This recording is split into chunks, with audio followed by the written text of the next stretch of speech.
Hello students, myself Sapna Kashyap, and as you all know, nowadays we are doing macroeconomics, and in macroeconomics we have already covered few important topics. और अब जो topic हमने और unit जो हमने start किया हुआ है, जिसकी सीरीज हमने एक स्टार्ट की है, वो है unit 3 which is determination of income and employment. जैसे कि मैं आपको पहले भी बता चुकी हूँ, इस यूनिट में 3 और चैप्टर्स हैं, जिसमें से हम first chapter which is aggregate demand and it's related concept हम कर रहे हैं। अब ये उसी सीरीज का 5th वीडियो है। This is our part 5 of completing chapter number 1 of unit 3. So students, today I'm going to complete the chapter 1 which is aggregate demand and its related concept. और इसके अंदर एक टॉपिक रह गया हमारा which is determination of saving function with the help of consumption function और कुछ numericals जो बहुत ही important है. So let's get started with our today's topic which is the numericals and saving functions, derivations of saving function. Think that it's progress you're making. Copy and paste pretty faces all the time. So let's start with our first topic which is derivation of saving function from consumption function or consumption curve. Student, this is very important topic from board point of view. आपको derive करना आना चाहिए कि हम saving function को consumption function की help से कैसे derive करते हैं और उसकी derivation कैसे होती है। तो अगर ये क्वेश्चन बोर्ड में आता है तो सबसे पहले जो चीज़ ज़रूरी है वो है इसकी इंट्रोडक्शन लिखना। तो हमें पहले ये इंट्रोडक्शन में लिखना पड़ेगा कि income is always divided into 2 parts C plus S. इसका मतलब है कि एक कंज्यूमर, एक पर्सन, एक हाउस होल्ड अपनी इनकम को 2 पार्ट्स में डिवाइड करता है, इधर ही कंज्यूम और ही सेव। तो what is saving? Saving is that part of income which is not consumed, जिसे हम बचा के रखते हैं फ्यूचर के लिए।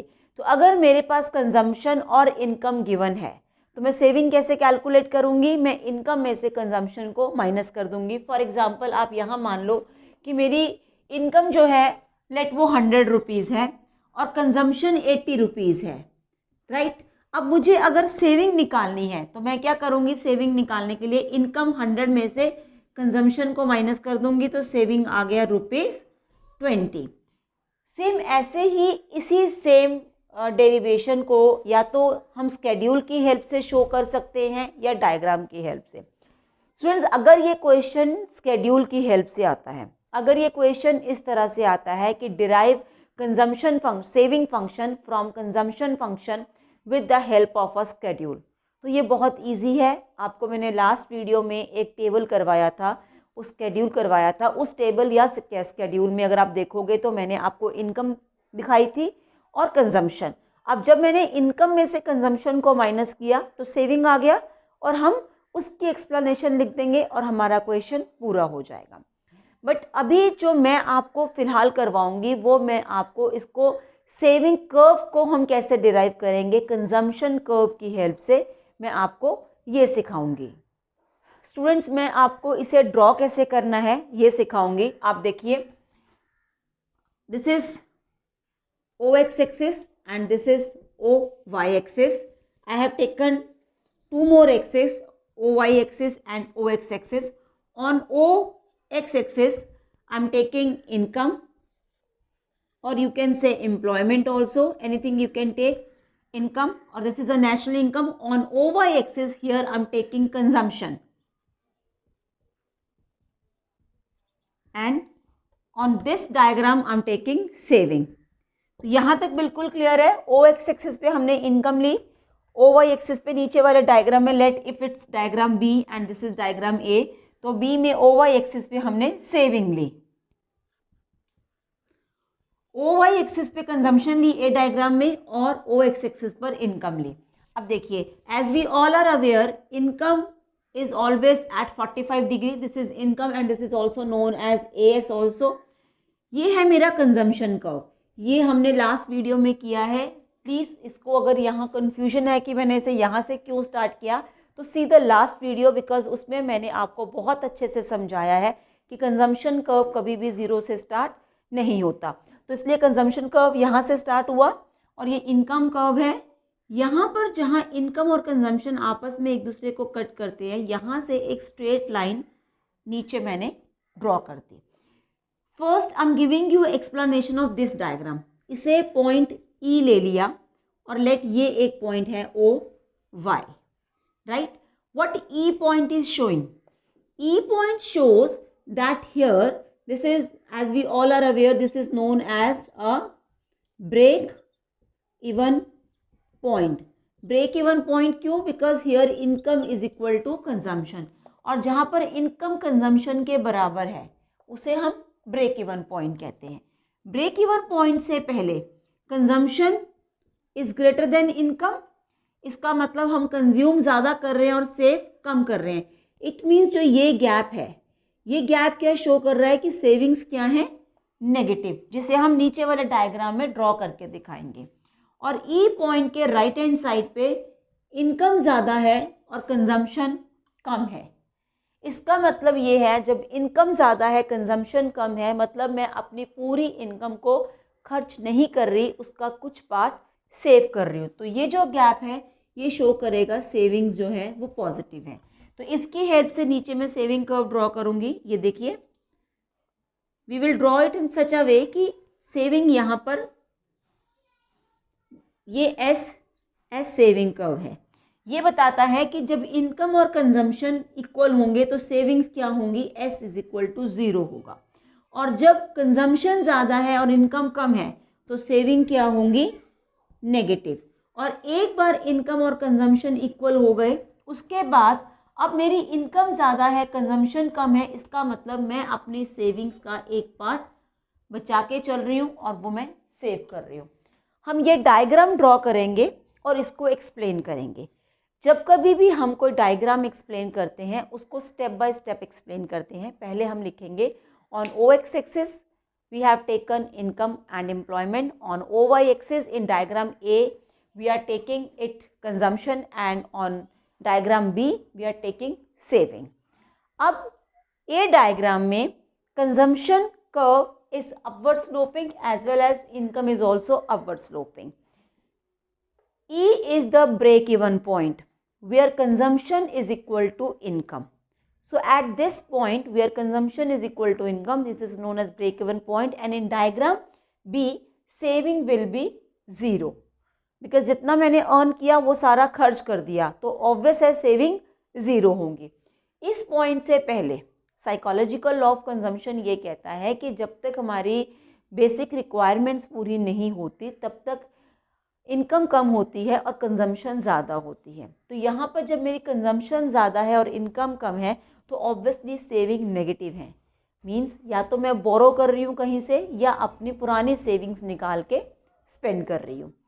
एक बार ये दोनों इक्वल हो गए, एक बार कंजम्पशन और इनकम इक्वल हो गए, सेविंग 0 हो गई, उसके बाद जब मेरी इनकम बढ़ेगी तो नो डाउट कंजम्पशन भी बढ़ेगी। लोगों की इनकम के बढ़ने के साथ उनका लाइफस्टाइल इम्प्रूव करता है तो कंजम्पशन भी इम्प्रूव करेगी, बट कंजम्पशन थोड़ी कम इंक्रीज़ होगी। इसका मतलब हम अपनी इनकम का एक पार्ट सेव करेंगे और saving curve will turns to positive. तो हमारा सेविंग कर्व पहले नेगेटिव है, फिर 0 है और फिर ये पॉजिटिव है। स्टूडेंट्स, अब हम इस चैप्टर के न्यूमेरिकल्स करेंगे। न्यूमेरिकल्स के लिए ये कुछ फॉर्मूलाज हैं जो मैंने आपको लास्ट वीडियो के एंड में भी बताए थे और लिखवाए थे, बट एक बार फिर से मैं आपको बता रही हूँ। First formula is y is equal to C plus S, मतलब कि हम हमेशा अपनी इनकम को 2 पार्ट्स में डिवाइड करते हैं, ईदर वी कंज्यूम और वी सेव। कंजम्पशन फंक्शन निकालने का फॉर्मूला है सी बार प्लस बी वाई। सी बार आपको मैं ऑलरेडी बता चुकी हूँ, सी बार का मतलब होता है ऑटोनोमस कंजम्पशन, हमारा वो कंजम्पशन लेवल जब इनकम लेवल 0 है, और बी यहाँ पर MPC marginal propensity to consume है।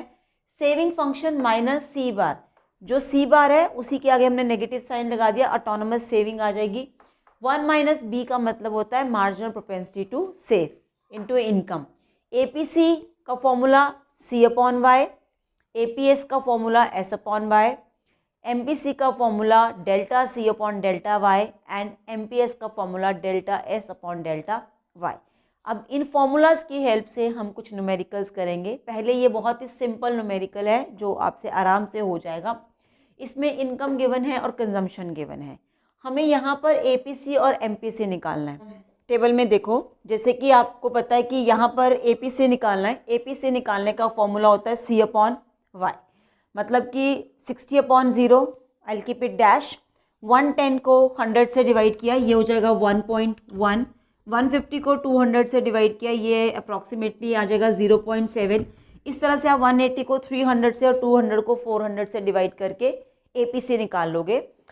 अब MPC हम कैसे निकालते हैं? MPC निकालने के लिए पहले मुझे डेल्टा C और डेल्टा Y निकालना पड़ेगा। So let's calculate delta Y first.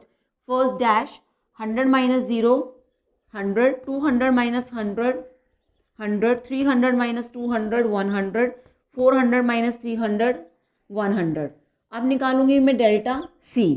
First dash 110 minus 60, ये हो जाएगा 50, 150 माइनस 110, ये हो जाएगा 40, 180 में से 150 गए 30, 200 में से 180 गए 20।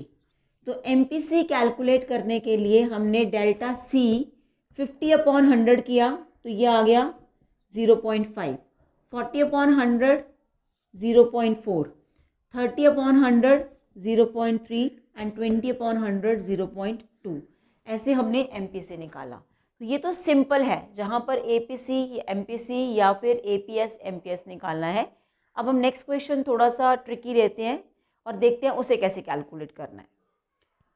स्टूडेंट्स, अब ये एक क्वेश्चन है जिससे हम करेंगे। इस क्वेश्चन में हमें इनकम गिवन है 0, 20, 40, 60 और सेविंग गिवन है -12, -6, 0, 6। हमें यहाँ पर MPC और APS निकालना है। अब ये इतना भी डिफ़िकल्ट नहीं है, बट हाँ बिल्कुल डायरेक्ट वैल्यूज़ भी नहीं है, हमें थोड़ा सोचना पड़ेगा। इस तरह के जो क्वेश्चंस होते हैं उसमें इन जो 4 कॉलम हमें पेपर में गिवन है, इसके अलावा कुछ और कॉलम्स भी बनाने पड़ेंगे और ये कैलकुलेट करने के लिए कुछ और चीज़ें भी कैलकुलेट करनी पड़ेंगी। जैसे आप देखो, मुझे MPC कैलकुलेट करना है। अब MPC कैलकुलेट करने के लिए मेरे पास कंजम्पशन का होना ज़रूरी है और यहाँ कंजम्पशन गिवन नहीं है, सेविंग और इनकम गिवन है। तो मैं सेविंग और इनकम को यूज़ करके कंजम्पशन निकालूंगी। APC तो मैं इजीली कैलकुलेट कर सकती हूँ क्योंकि APC का फॉर्म, APS निकालना है उसका तो डायरेक्ट फॉर्मूला है सेविंग अपॉन इनकम। बट पहले मैं आपको MPS कैलकुलेट करना सिखाती हूँ, वो कैसे कैलकुलेट करते हैं। आप ये देखो, सबसे पहले मैंने यहाँ पे कंजम्पशन कैलकुलेट किया। कंजम्पशन का फॉर्मूला होता है इनकम माइनस सेविंग, तो 0 माइनस -12, ये हो गया 12। अब यहाँ पर बीच में फॉर्मूला में जब देखो income minus saving is equal to consumption, तो यहाँ पे ऑलरेडी माइनस है, 2 माइनस आएंगे तो प्लस हो जाएगा 20, माइनस -6 हो जाएगा 26। 40 में 0 माइनस किया 4 0 40, 60 में से 6 गया 54। अब ये आ गया कंजम्पशन। कंजम्पशन के बाद मुझे निकालना है यहाँ पर डेल्टा C और delta Y। Delta Y dash 20 minus 0 20, 40 minus 20 20 and 60 minus 40 20। ये तो 20 के गैप पर आ गया। अब निकालते हैं डेल्टा C डैश 26।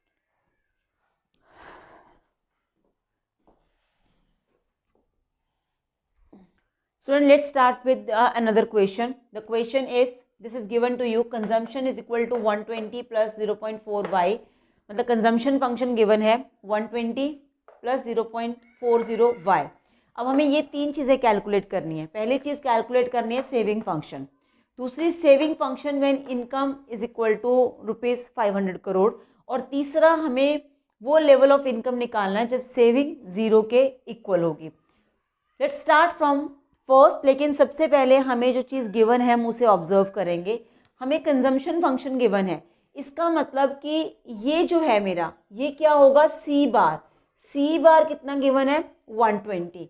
दूसरी चीज़ जो गिवन है वो MPC गिवन है, वो ये है MPC कितनी है 0.40।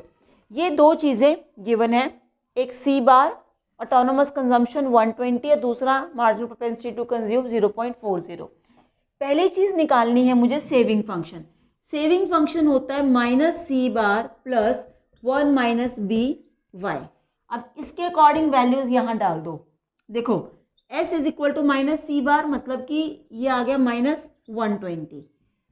1 minus B, 1 minus M P C, तो ये कितना आ गया 1 माइनस 0.40y।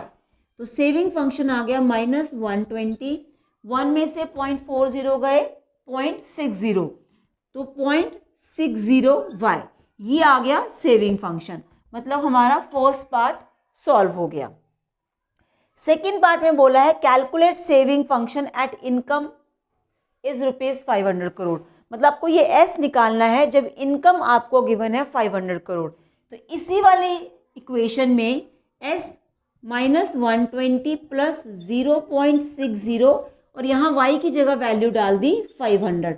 ये पॉइंट हटाया, डेसिमल के हटाने से नीचे 100 आ गया, ये दोनों कट हो गए। अब ये आ गया s is equal to minus 120 plus 60 को 5 से मल्टीप्लाई किया 300। अब आप 300 में से 120 माइनस कर दो।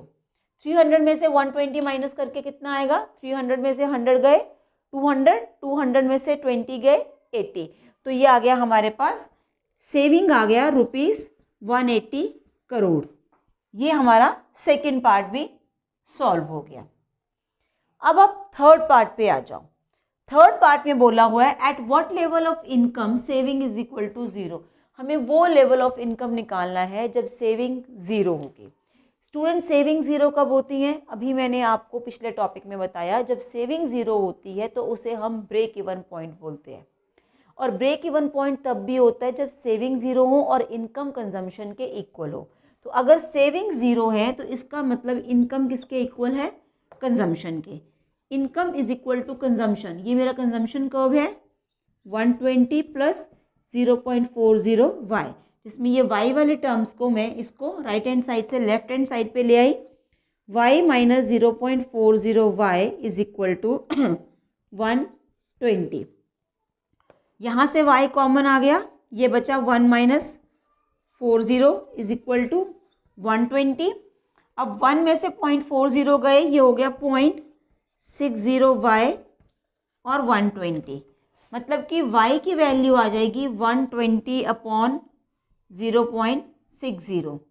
इसमें पॉइंट हटा के ऊपर 2 0 आ जाएंगे और हम इसको कैंसिल कर देंगे और यहाँ से हमारा आंसर आ जाएगा, इनकम लेवल हमारा 2000 आ जाएगा। तो एक ये इस तरह के क्वेश्चंस हैं जो बोर्ड में आते हैं और जो बहुत ही इम्पॉर्टेंट है।